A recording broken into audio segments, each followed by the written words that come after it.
இன்றைக்கி மார்னிங் பீச்சுக்கு போயிருந்தோம். ரொம்ப நாள் கழிச்சு பெசன்ட் நகர் சைட் போகிறோம். என்னடா இது புதுசாக இருக்குன்னு நான் பார்த்தேன். ஏன்னா நாங்கள் ரொம்ப நாள் உண்மையிலேயே நான் போய் ரொம்ப நாள் ஆகுது. மஞ்சப்பை கடற்கரை மையம் அப்படின்னு சொல்லி போட்டிருந்தது. சரி, அப்போ தான் அது ஓப்பன் பண்ணியிருந்தாங்க அர்லி மார்னிங்கிறதுனால. உள்ளே போய் என்ன இருக்குன்னு செக் பண்ணலாம் அப்படின்னு உள்ளே போனோம். உள்ளே நிறைய கைவினை பொருட்கள் இருந்தது. ஜஸ்ட் ஒரு சின்ன செட்டப் மாதிரி பண்ணியிருந்தாங்க. நிறைய கைவினை பொருட்கள் தான், எல்லாமே ஹேண்ட் கிராஃப்ட் மெட்டீரியல்ஸ் தான் இருந்தது உள்ளே ஃபுல்லாகவே. இது நம்மளுடைய கவர்மெண்ட்டுடைய ப்ராஜெக்ட் அப்படின்றது தான்.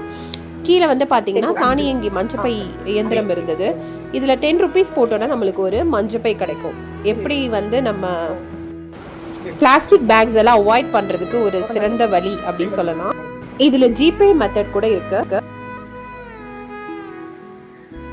இது இந்த கான்செப்ட் இங்கே மட்டும்தான் பண்ணுறோமா இல்லை வேற எங்கேயாவது இருக்கா? சென்னை. ஓகே, மெரினாலையும். ஓ, ஓகே ஓகே, நைஸ். துணி பேக். மீண்டும் மஞ்சப்பை, இது ஒரு சூப்பர் கான்செப்ட்டுங்க. நம்ம பிளாஸ்டிக்ஸ் கண்டிப்பாக அவாய்ட் பண்ணணும். அப்படி அவாய்ட் பண்ணணும்னு நினைக்கிறவங்க இங்கே போய் 10 rupees யூஸ் பண்ணி அந்த பெரிய பேக்கை நீங்கள் எடுத்துக்கலாம். இங்கே கிடைக்கிற அந்த கைவினை பொருட்கள் இங்கே ஷோகேஸ் பண்ணியிருக்காங்க இல்லையா, இது எல்லாமே எங்கே கிடைக்கும் அப்படின்னு நான் கேட்டேன். அப்போ அங்கே ஒரு புக் வச்சுருந்தாங்க. அதில் வந்து பார்த்தீங்கன்னா ஒவ்வொரு பொருளும் எங்கே கிடைக்கும், அதோட காண்டாக்ட் நம்பர், வெப்சைட், இது எல்லாமே அந்த புக்கில் கிளியராக மென்ஷன் ஆயிருக்கு. ஸோ நம்ம போய் பார்த்துட்டு இதுக்கான இந்த ப்ராடக்ட் நம்மளுக்கு வேணும் அப்படின்னா அந்த காண்டாக்ட்ஸ் எடுத்து நம்ம யூஸ் பண்ணிக்கலாம். ஒவ்வொரு மாவட்டத்துலேயும் இது பண்ணுறாங்க. இந்த வீடியோவை மறக்காமல் நிறைய பேருக்கு ஷேர் பண்ணுங்கள். கண்டிப்பாக யூஸ்ஃபுல்லாக இருக்கும்.